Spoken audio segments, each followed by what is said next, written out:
Alex, I appreciate it, man. It's an honor to have you here with me today. We've known each other for a couple of years. We was talking in the background, about 5, 10 minutes ago, for about a good 5, 10 minutes, and it's interesting because I learned about you when I went to Washington D.C. and went to the Holocaust Museum up there and seen the cover of your book. Well, I didn't buy your book then, but then when I seen you on Facebook, I remember you promoting your book, and then things, just connected. So I've known you about that long, and I didn't know it was way back in 2015 when you wrote that book. But here we are again, in 2026. I didn't know that you wrote this book here in the beginning. So can you please tell us about that and everything that where they can find your books and your social media and stuff. Sure. Well, first of all, thank you, Tyrone, for having me on your podcast. It's an honor to be here. Just to describe my book, it's called In the Beginning, The Epic of the Anunnaki. It is a graphic novel, which I published back in 2013. Featured it the launch at the New York Comic Con at Jacob Javits Center back then. And I've been creating content related to this topic ever since. You can check it out at inthebeginningthebook.com. It's my website. That's where I recommend people to purchase the book, because then it does come directly from me.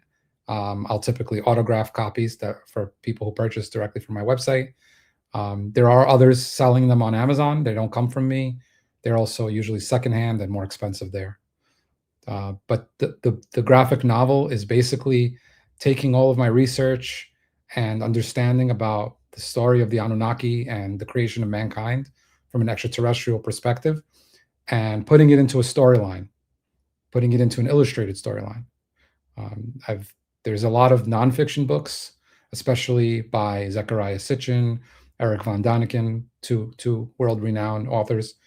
But I wanted to put it into a storyline. So I classify it as science fiction, but it blurs the lines between fiction, mythology, legend, religious stories, and ancient history. All right.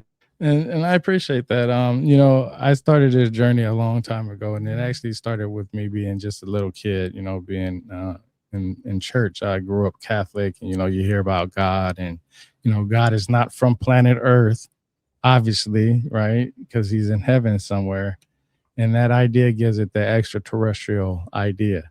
So most people like me, that I've learned to start with religion, the religion taught them something. They learned a little bit more because they was curious about more books in the Bible, like the Book of Enoch, the Apocryphas, so on and so forth.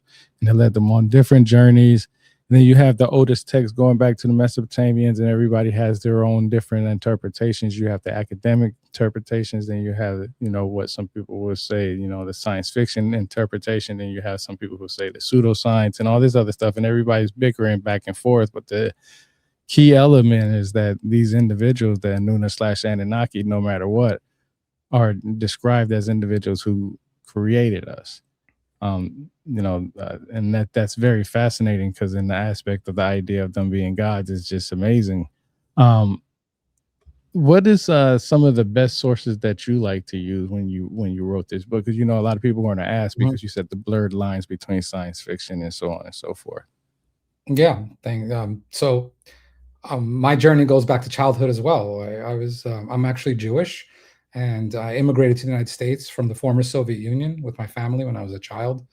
And I attended, for the first few years in my early childhood, I attended Jewish schools that taught a lot of these biblical stories. But because we weren't necessarily a religious family, I sometimes questioned these stories. And I thought, well, are they allegories? Are they truth? Or is it something in between? How did they survive for so many thousands of years amongst humanity? And then throughout my life, I was always into science, as well as science fiction. Watched a lot of documentaries on the extraterrestrial phenomenon, and I also started to pique my interest and be interested in this topic. Fast forward into the future, where I started to read nonfiction books by Zecharia Sitchin and Eric von Daniken, especially Zecharia Sitchin. He inspired me to look into all of these topics and learn about ancient history. Whether his theories are 100% accurate or not, they are very inspirational, and they really piqued my interest on a lot of these other topics, on archaeology, on ancient civilizations. And like any other theorist out there, nobody has 100% absolute truth or theory that is 100%. But you have to look at the theory at the big picture, at the high level, and start to connect the dots. I had the pleasure and honor of attending Zechariah Sitchin's lecture in New York City back in 2000. I also attended Eric Van Daniken's lecture in New York. So I got firsthand knowledge from them, from their books.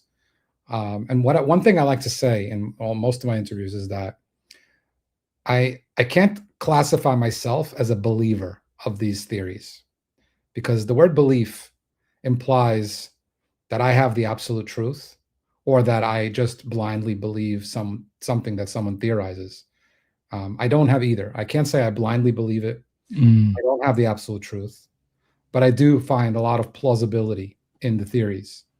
So I'm able to believe it and not believe it at the same time, kind of like this duality of thought, where I could say right. this is possible, but then there are other possibilities as well. And and it's like this state of flux where I can both explore the theory, but at Mm, the same time say I don't have the absolute truth. I don't know mm. for a fact that this is it. Yeah, see, I like to take notes. You remember earlier when I was told you offline that I like to take notes because I like the flow to go with it. So Mhm, you said some things that caught my interest. So when I was a little kid, there were some things that caught my interest about aliens. It was the Phoenix Lights that happened in '97 and March 13th, I believe, and then the Travis Walton incident. Those two things, you know, is mhm, what piqued my interest in aliens. And of course, knowing that God's not from planet Earth and he's from heaven means he's, an extraterrestrial, because extraterrestrial means something outside of Earth's atmosphere. And you know, I don't agree with everything Zachariah Sitchin says. I know he was very adamant about what he believed in. And and the only reason why is because there's certain things that I've researched behind him, that of course there's new information that, of course, after he passed away, rest in peace, uh it kind of changed some things for me. But he was an inspiration. I will always tell everybody to read his books. If you believe in extraterrestrials, start here first. And I'm going to say this, the reason why is because you mentioned Eric von Daniken, which everybody knows that that's the birth of the ancient aliens and basically this whole community with ancient aliens. Eric von Daniken in Chariots of the Gods, his book was basically just questions. What is the possibilities? We already know about God. He grew up religious. He knew about who God was, or his version of God was. But then he wondered about, okay, if God is an extraterrestrial, what if these stories are hinting that these individuals came from outside of Earth's atmosphere, which is a legitimate question, right? I mean, if God is not from Earth, then obviously he's from outside of Earth, meaning he's an extraterrestrial. That word shouldn't hurt somebody's belief system, because they're just using that word as a way to describe something. And a lot of people get hung up on words, so it kind of hurts them. But that's just the facts, right? And or at least that's what I feel like is the facts, right? Because I've never been told that God was from Earth, at least in Catholicism, basically. But so that's a legitimate question. Zachariah Sitchin said his interpretations. I've read many books from different academics, and they all have different versions of the text. Even if the texts are slightly different, they all have their own different version of it. Like, that's why there's so many different versions of the Epic of Gilgamesh, for instance. You mhm. know what I mean? Excuse me, the Epic of Gilgamesh, for instance, right? So that's, you have so many different versions of the Epic of Gilgamesh, along with you know different flood stories. You know what I'm saying, from different time periods. You can see how even the people who translated it came up with their own versions. Do you agree or disagree with that? Yeah, I mean, you touched on a lot of things, interesting things. So I'll start from the beginning. I There's the word God, and words in general evolve over time, right? Even the word phone, if you think about what did people think of a phone back in the 70s or 80s, it was something that hung on your wall. The whole household shared it. You would get a call and you would have conversations. Now the word phone is representing a computer that you carry around in your pocket. Still make phone conversations on it, but that's one of the least things you Yeah, do on yeah, yeah. that device. So words evolve and words change throughout cultures, throughout societies and civilizations. And the word God or Lord has also evolved and has also changed. And we want to differentiate between God with a capital G, which is the religious God from a religious perspective, and God with a lowercase g, or gods with a lowercase g, which is what some of the ancient civilizations may have written about or worshipped, or even depicted in their statues and their carvings. And the lowercase g gods is really what we're uh, connecting to the Anunnaki in this conversation. But the uppercase G, the God, can still exist. This theory does not negate an, an a universal consciousness that underlies all of reality and all of our everything we know and can conceive of. That can still exist in parallel to the Anunnaki or the ancient astronaut theory. So through this all-knowing universal consciousness, which you can't even say is from Earth, not from Earth, it encompasses everything. That's the true meaning of God. And I believe that many of these stories that we read about today from a biblical perspective are a combination of the early humanity being confused with what they saw and couldn't explain it in the words that they had, but also in parallel having this innate pursuit for spirituality that every person has, probably from birth. And by combining those two, it leads to where we are today with all the fractured religions and denominations and disagreements on what is spirituality, what is the true history of mankind, who created mankind. Those things can be separated, along with allegories that provide morals for our lives. So, all of those things are separate layers of these biblical texts. Just like if you peel an onion, you have the outer layer and you could keep going and going, and each layer is slightly different. I believe that these biblical texts are the same way. You can keep peeling and going deeper. When you get deep enough, you can get to that spiritual level that most religions would probably agree on. Most belief systems would probably agree on that spiritual level. But then when you start adding the layers of ancient history and allegory, you start getting what we know of as the biblical texts that we know of today from a Jewish, Muslim, Christian perspective, the Abrahamic religions, and as well as many other belief systems out there. One other thing I wanted to mention before we go into the next question is Abraham, who was the founder of Judaism and where Christianity and Islam stems from as well. He was a Sumerian. He came from which is a Yeah. city in ancient Samaria. And one of the stories in the Bible, but there's other stories that were written by later biblical scholars, slightly later, that extend on that story. His father sold statues or idols, as biblical scholars call them, idols, that were Anunnaki. They were worshiping Anunnaki gods or lords. Every city had their own chief Anunnaki or god. And Terah, who was Abraham's father, that was his business, selling these idols to the common people of ancient Sumerian civilization. And Abraham was the first one to acknowledge that these are not the true God. And I included a little clip of that in my short film.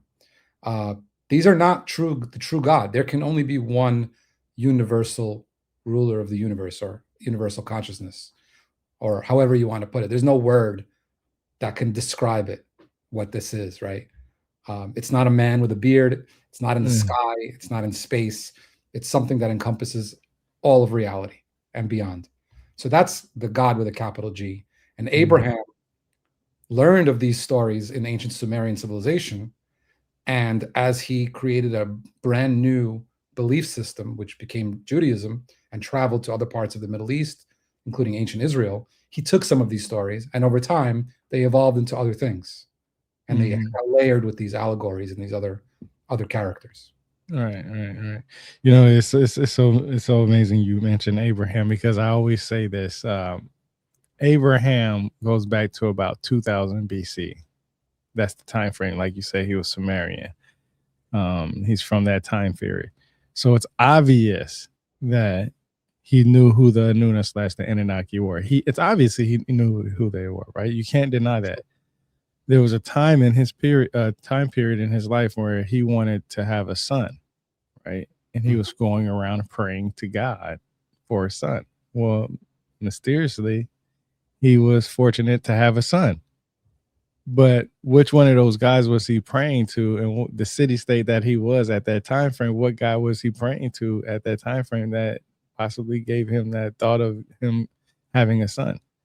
And that's our God according to the Abrahamic monotheistic religion. But then you have the Egyptian, I think it's Tutankhamun, who uh, uh, who did the monotheistic on the Egyptian side. Mhm. So it's just amazing that for me, I grew up like my mom is German, so that's why I grew up Catholic, and my father's black. He's African American, and he grew up in the Baptist church. Mm. Of course, here in America, I'm not sure if you know this, but and it's because I just recently found out that there was a lot more beef between the Christian church and the Catholic church. I guess because Baptist Christians don't believe in worshiping Mary and so on and so Mm. forth and stuff like that. So it's not like beef, like they hate each other, but like they try to keep their distance away from each other. And I always wondered why that was, like, I mean, if there's one universal God, it shouldn't matter if I'm Catholic or if I'm Muslim or if I'm Christian or Jewish or so on and so forth. And then you have all these stories about, all these things that people went through. But then when you look at the stories within the Anunnaki, um, you can see that they had their own kind of type of stories, right? So a lot of people would say that they were more human like. Um, I don't know who the Anunnaki is. I know from my research, they are definitely individuals who are described as one or two things. One coming from out somewhere extraterrestrial like, or coming from the seas. And I say that because the sources that I've read about the Abzu, Inky coming from the Abzu, him being the water god, and so on and so forth. They say that the Apkelu came from the depths of the seas, and so on and so forth. But then you have the idea where Zechariah Sitchin actually says that they landed in the seas first before they even landed on the ground. So he does acknowledge that. So it's always like you getting bits and pieces from everybody, and then of course everybody puts in their own opinion. Even academics do it. They put in their own opinion because they're going off of what their belief system is. So I take everything with a grain of salt. I think kind of almost like if I can agree something like you do too, you take it with a grain of salt and you apply it with your knowledge, then you created a great story to help people learn. And I think that's important because the best way to learn about these stories is by entertainment on a certain type of level, right? Nobody likes something that's really boring learning with presentations and stuff like that. They want to see something with action. And if they want to know more about it, if they're a true fan of it, then learning about it wouldn't be so boring then. You know what I mean? It has to strike some interest. That's how mythology basically was spread. Mythology wasn't spread by just people talking to each other. They made it entertaining to each other. Same thing with certain types of rituals. So people can do things. It's constantly, it doesn't have to be written down. People can do it without it being written down, in any religion, right? You don't have to go through the checklist and like, did we do this? Did we do this? Did we do this? No, it's a muscle memory type of thing. Um, Let me ask you, do you claim to be able to translate, or do you just use certain individuals for your translations? So what I usually do is I'll read the theories by people like the authors we discussed and others, Mm, but I try to find connection to mainstream translations. I'm not a mm, translator myself. I'm not a linguist, especially of ancient Sumerian languages. Although now with AI, we may be getting to a point where we could just feed it some text yeah. and get the translation. But even those translations can be translated. One word can come through in many different ways. So difficult to say what is the actual meaning. What did the author of this text from 2,000-3,000 years ago or more have in mind? Yeah. But I always try to find mainstream translations to corroborate some of the theories. And for example, there are all these ancient Mesopotamian, Sumerian, Akkadian texts, Babylonian texts, where they say create a substitute for the gods. That's from Enki and Ninma, or impose on him the work of carrying baskets. The people of those days did not know about eating bread. I will make man. That's from the Enuma Elish. Mm-hmm. That's the service of the gods may be established, also from the Enuma Elish. Let us make man in our image, in our likeness. It's from the book of Genesis. Let man bear the toil of the gods. It's from the Akkadian Atrahasis epic. These are all mainstream translations. These are accepted translations. And they all connect to these gods creating mankind to toil on their behalf. Mm-hmm. Yeah, it's amazing because that's, you know, I feel like it's gotten to the point now, and it's just my opinion, that it's gotten to the point now where most people just want to hurry up and say, "Hey, this is actually what it says, and this is the facts." Like you said, you can't be a. I think if I remember correctly, you said that you can't be a believer because that would mean that you have like basically the final answer to all the questions out there, right? So it's kind of hard to believe one thing, and I feel that because of the simple fact that what I read something here, and they'll have enough evidence and sources to back it up. Then I read something over here about the same topic, and it's totally flips the script, and then I'm confused, you know, and then I have to look in the middle, and you know, it it all boils down to there was some type of individuals that created humans in its current state. That's nobody can deny that because that's in the Mesopotamian text. No matter how you want to look at it, that's in the Mesopotamian text. And then there's the as far as you know, advanced technology.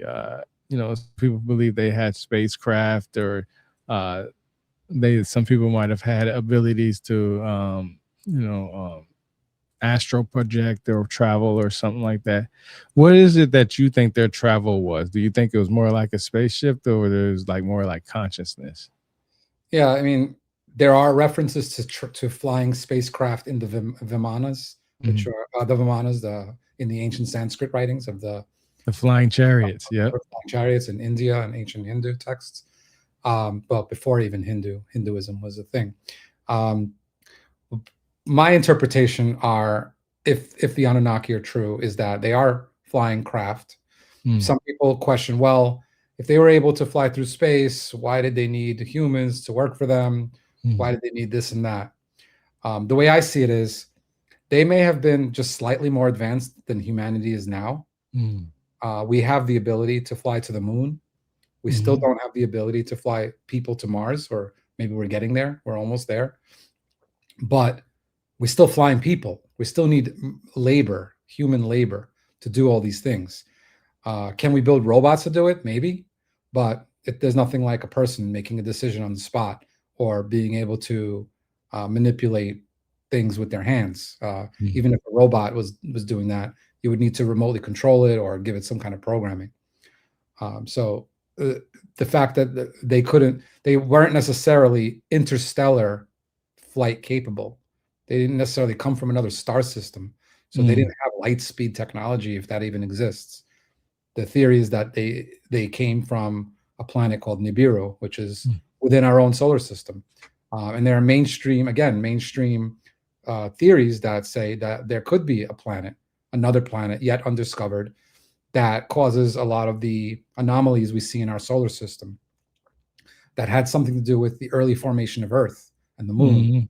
It was a collision between planets, and that's already mainstream accepted science. That Mhm. The astro belt. the asteroid belt and how Earth and the Moon formed. Earth Mm. was originally a much larger planet. It had a collision. It broke apart. A piece of that formed into the Moon, or a piece of the other planet that collided formed into the Moon, and then created Earth with all its crevices that filled up with the water that were originally covered the entire planet. It was originally Mhm. a water world, and once those crevices were formed by the collision, Mhm. the water fell into the and created oceans and seas and land that we were able Right. to finally, mammals and other animals were able to live on. This doesn't also negate evolution. Evolution still exists, but Mhm. there was an intervention of the hominid that naturally evolved on this planet, and then an upgrade to where we Mhm. are today, and maybe a few others in between. So that's how I see it. Yeah, I get stuck on Nibiru because like you said, it's in our solar system. Because I scientifically, mathematically, like you said earlier, mathematically, um there has to be another planet out there. Well, obviously there has to be one. Whether anybody wants to believe it or not, um, that 1% doesn't mean just us. It could mean that there can be something else out there or a little bit more intelligent. I know I get stuck on Nibiru because of the fact that when I look up where, what's the first idea of Nibiru, of course, you already know because you talked about this before, Nibiru being the city in actual Mesopotamia. I get stuck on it because cylinder seal VA 243. I think I'm sure you probably know who Dr. Michael S. Heiser is. He says he doesn't believe the whole Yeah. uh, Planet Nibiru thing. I get stuck on it because he's an academic who doesn't believe in it. But he also says that the cylinder seal VA 243, the thing that's supposed to depict the sun that's in the middle, he says that's not the sun.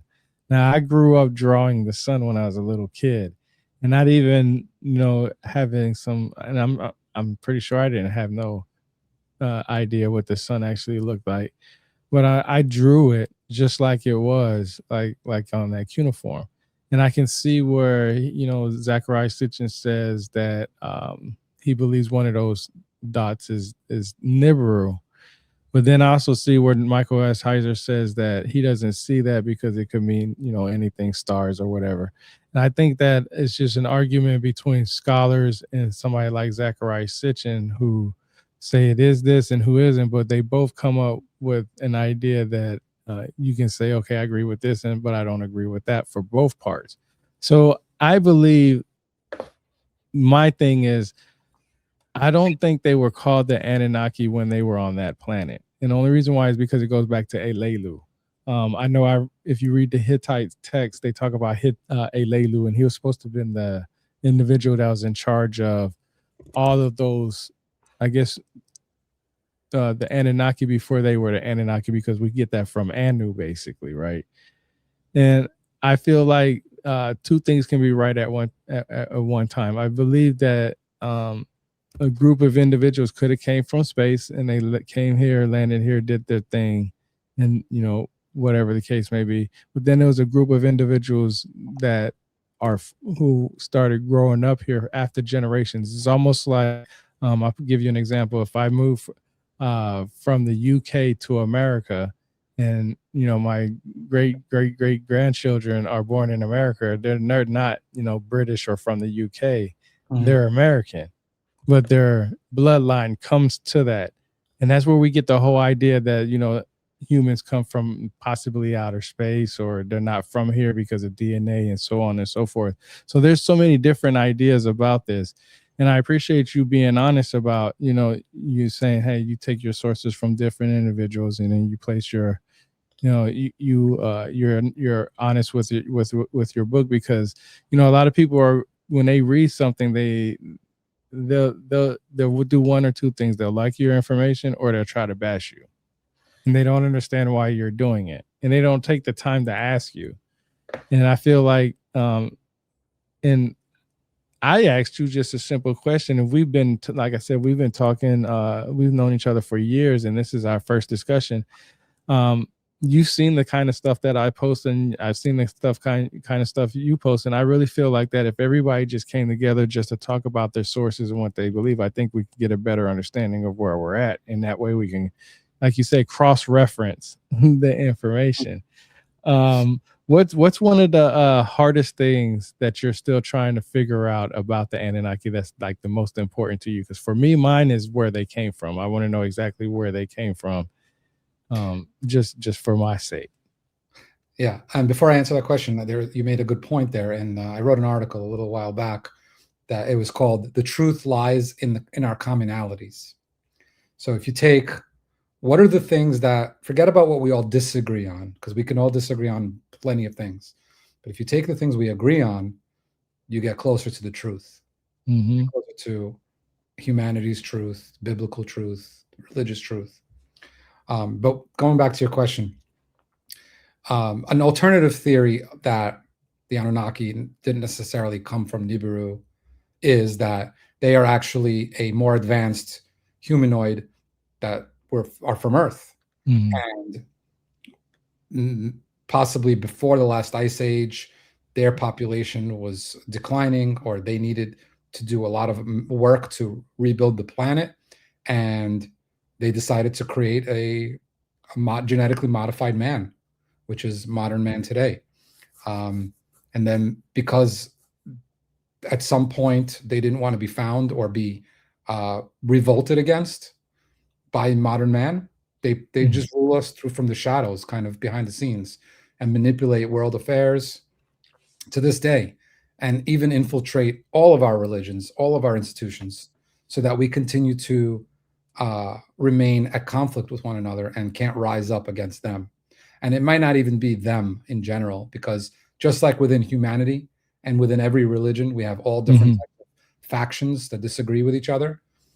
We were just like them, and they're just like us. So they have their own factions, some of which may have been assisting mankind to develop, and some of which that may not appreciate mankind and want us to be kept dumbed down with Mm-hmm. the knowledge. There's Right. one interesting thing that maybe a lot of people don't know.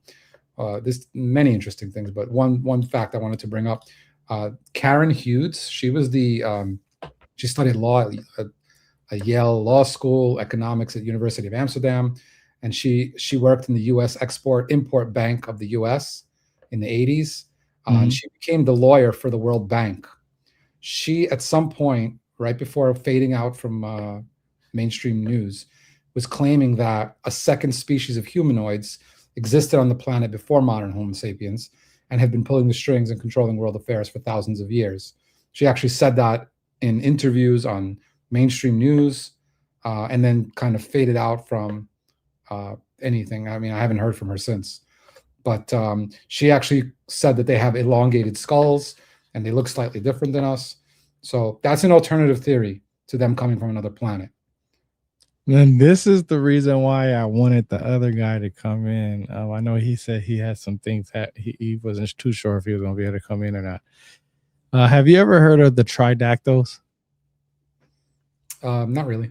So I'm going to bring this up for you because you mentioned elongated skulls. Now, this is what's interesting to me is that these species aren't, nobody knows what they are. There's a lot of hidden theories and ideas and, whatever it is about them, you know what I'm saying? Just like everything that you know about the Anunnaki, just put it on them and just know the same thing. It's a new thing, and it's supposed to be these new species that have 3 fingers, 3 toes, and stuff.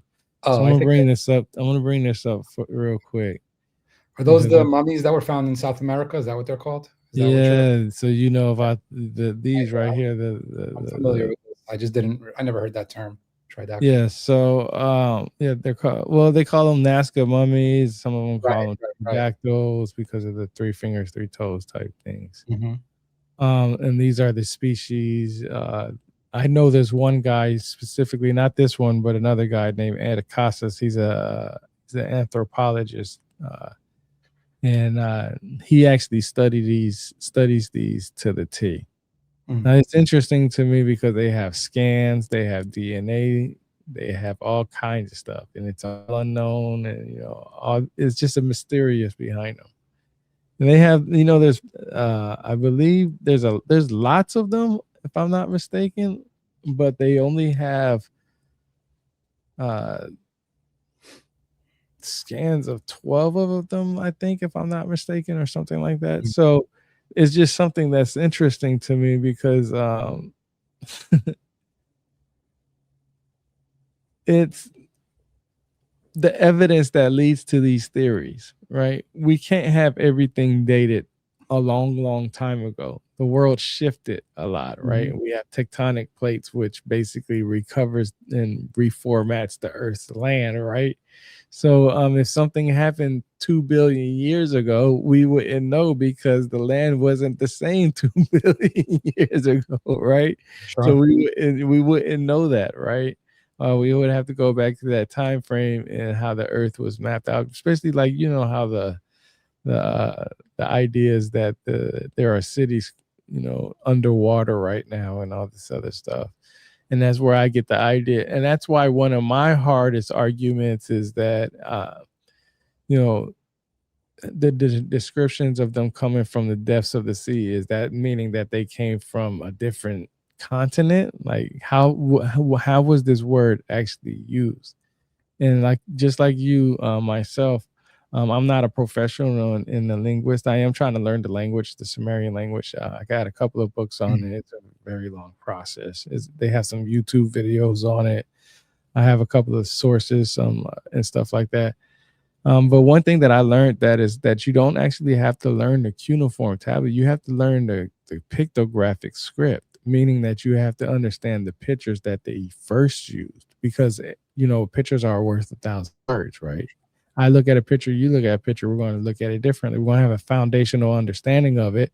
It's an animal, it has horns, it's big. You'll say it's what? A bull. I'll say it's an ox. And then somebody say it's a cow. And then somebody else will say something else because of the horns, that's translated to whatever it is and whatever word they want to use, even though it's basically the same species. You Mhm. know what I mean? Ox, bull, cow, basically the same species, right? So it gets you into the rhythm of understanding the language. And I I think for me, because I respect Eric Von Daniken, because I actually started with his Mm. book, Chariots of the Gods. And then, because his book came out first, of course, and I started with his books. And I started with Zachariah Sitchin, and I've read Zachariah Sitchin's books at least 5 times, all of them. And Mhm. I think his books are very well written. I also feel like that if and, and I don't ever try to make anything about a, a group of people, but in the Bible it does say that there were a chosen group of people, right? And then also in the Anunnaki chose a certain hominid species on this planet because there were many at that time to create a certain species of humans. So a lot of people have the aspect that they want to make sure that, like, because God or these individuals had these groups of people, that you know the idea is basically them just almost trying to put themselves above everybody else, and that kind of takes away, and that's what it does with a lot of sources too, because we have a lot of sources, right? We have a lot of sources that talks about this. But let me ask you, um, because of your religious background, does any of this that you've learned, right, from the Anuna slash Anunnaki to the Hindu text to the Mesoamericans, possibly the any of the indigenous people around the world, has this changed any of your beliefs in God at all? Right. So I wasn't brought up because we came from the Soviet Union, my family. In fact, in the Soviet Union at that time, everyone was forced to take classes called atheism, disproving God, disproving religions. So my family didn't necessarily have the biblical knowledge until we arrived to America, and I started learning it in Jewish schools. I do want to clarify one thing, though. When people say that the Jewish people or the ancient Israelites were the chosen people, it's not to imply that uh, this group of people are superior in any way or above others or Mhm. meant to rule them. That's not, it's a very big misconception that ends up leading to anti Semitism, which is hatred towards Jews. It's more about this is the group of people that were in the right place at the right time, Maybe they had some genetic lineage to a forefather that were given certain knowledge and certain rules to abide by in their own lives, and then spread that knowledge to the rest of the world. That's what they were chosen for. They were chosen for that mission, for that mm, book of knowledge, not mm. to be better or superior to anyone else. So I just wanted to Right. clarify that to anybody that Yeah, yeah, I wanted you to do that because of the simple fact that that comes with the territory, right? Like a lot of people talk about that, and yeah, it's important to, I mean, to acknowledge that, it's it's not that anybody was chosen because they were better than anybody else. It was right, just, you know the closest thing that was available for that. Like, I wouldn't expect a dolphin to go mine something for me, right? Unless it was in the waters, and even then I still wouldn't even, you know trust it to do it by itself, right? yeah, So and I say that because people say dolphins are intelligent mammals also, so you know what I'm saying, so yeah, they're intelligent beings of the seas. um yeah, I know that I only had you for an hour, and I we pretty much ran through everything already. I do hope to be able to have a discussion with you again in the future, because I am going to get that book in the beginning. And the reason why is because, like I said, I didn't know that you wrote that book. Like I said, uh, we've known each other for a while. You're an author. Um, Before we end this, I do want to talk about this film that you had.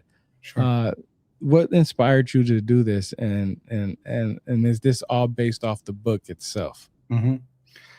So I do have, just to kind of go back to the previous question, I do have some major spiritual beliefs that tie into Judaism and possibly tie into other religions as well and other belief systems. So I don't negate the concept of consciousness and connection to that and connection to one another and spiritual layers of reality that we don't necessarily detect with our five senses. And a lot of that can be derived from Judaism. But I also think that there are other stories layered on top of it that create confusion amongst mankind. Mhm. Now, going back to the film and the graphic novel. So, the graphic novel I released back in 2013. I originally wrote it as a screenplay for a film based on Zecharia Sitchin and his theories. He was featured as a character in my screenplay. He's featured as a character in the graphic novel, and I touch on his character in my film, in the short film as well. Um, all three are called In the Beginning, the Epic of the Anunnaki. The graphic novel starts off in modern time. It follows a veteran from the Iraqi war who found an artifact and came to Zecharia Sitchin to show it to him because he didn't know what it was. He held on to it for many years until he realized who Zecharia Sitchin was.